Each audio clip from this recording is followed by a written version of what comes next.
Get ready for your daily dose of marketing strategies and tactics from entrepreneurs with the guile and experience to help you find success in any marketing capacity. You're listening to Marketing School with your instructors, Neil Patel and Eric Sue.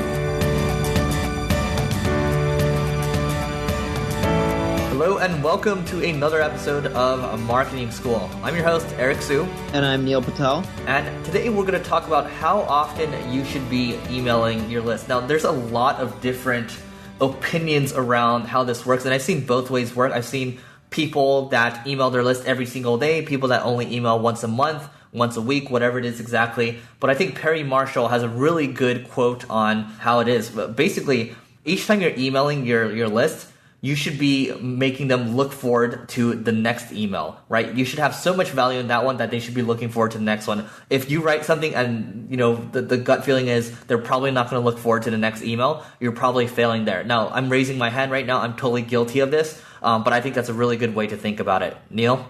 The way I see it is you should be emailing people as long as they're engaged. So if they're engaged and they love the information, keep sending them more. If they're not engaged, don't send them emails. Now, that doesn't mean you shouldn't be emailing your list. That means you should stop emailing that person. Because let's say if Eric's on my list and he doesn't read my emails, which is a possibility because he is on my list and I probably send one too many emails and he's busy. But if Eric stopped reading my emails, you know what I would do? I would continue emailing my list, but I stopped emailing him.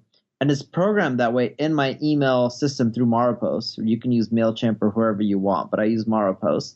It's expensive. I think I pay like $1,000 something a month or $2,000 something a month.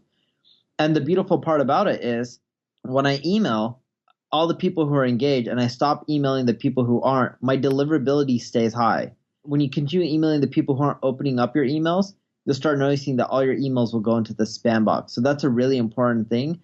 I don't base how often I email based on what people want. I do it based on how often do they open and engage with the emails. Yep. So with Maropost, Neil's got something that's automated there. Now, you can also, if you're using something like Drip, now that's DRIP, getdrip.com, or also drip.co, just got acquired by Lead Pages, but they have some automation in there where you can build out a workflow to automatically maybe stop emailing people or even just remove people that are no longer responding or engaging with your list anymore. You want to constantly be scrubbing and cleaning your list because first of all, you're spending money. Second of all, ideally you want a pretty engaged list. So you want to make sure that you're doing that. There are, case by case basis, right? Let's say like you're doing a product launch or something like that. Yes, definitely, you want to set up a sequence, email your list. That list should be based on like a sequence of, 7 days or something like that. Or if somebody just watched your webinar, go ahead and email them afterwards. You want to make sure that you're telling a consistent story. If you're emailing them, maybe you're also retargeting them with a specific offer as well to really kind of maximize your bases there. So that's basically all I have around when it comes to how often we should be emailing the list. Neil, do you have anything to add before we close off? Yeah, the last thing I want to add is what are you emailing? So if you're emailing educational stuff, email as much as you want. Keep in mind you can overwhelm people and give them too much and it turns people off. I do that a lot. I'm guilty of it all the time.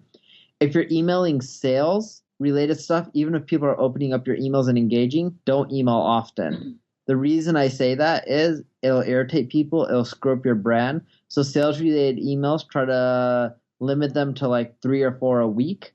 Ideally, you should educate first before you sell. If you educate a lot and then you sell, Ramit Sethi from I Will Teach You Be Rich does this really well in which he just educates a ton. Then he sells you. Then you can email as much as you want on the sales related stuff because you built up that trust.